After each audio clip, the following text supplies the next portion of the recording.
So how are you at confronting issues? You know that realtor who sends an email referring you and there's two other loan officers on the email?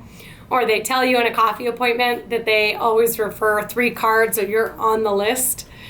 Or they say, this is the way I think it should be done, and you totally disagree, but you say nothing.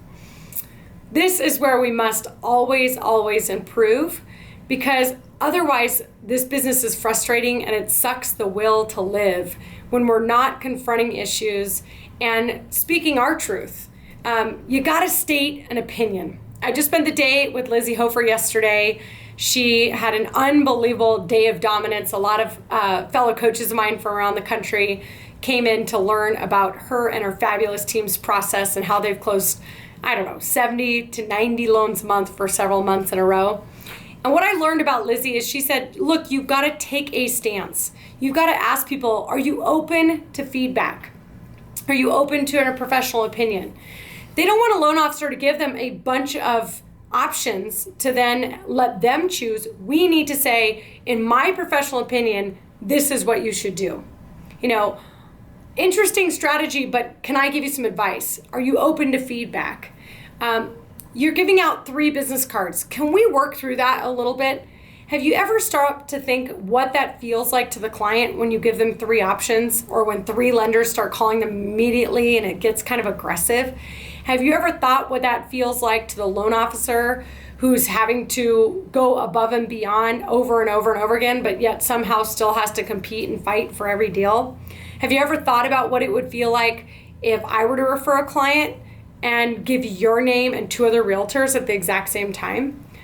So we've got to confront issues, and the easiest way to do that is if you care about them. If you truly care about them and their success, then you got to be willing to speak the truth. You've got to confront the issue.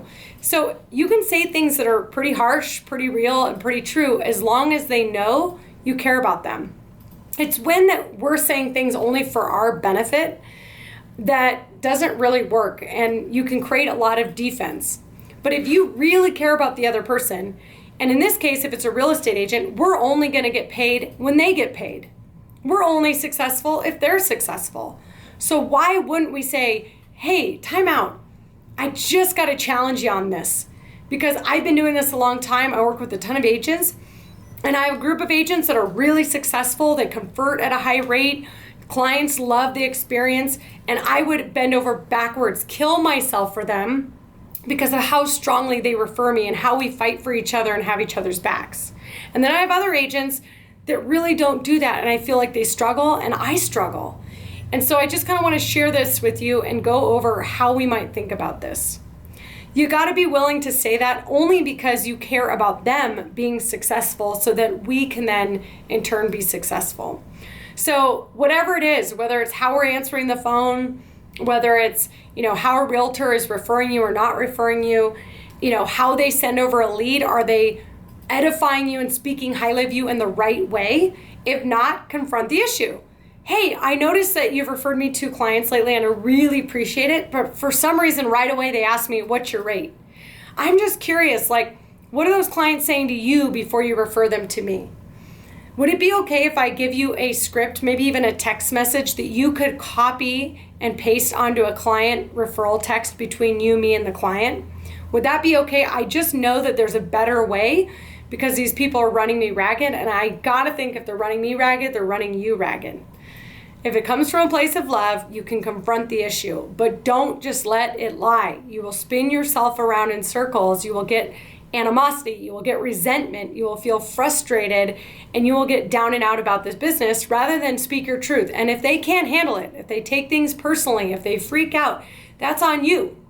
It's on them. It's not on you. It's their issues to deal with. But you're better off speaking your truth and just confronting it when it shows up and not building up that resentment. Hopefully this helps you. It's every area of our life that we've got to deal with it to live a clean, honest, authentic life. Have a good day.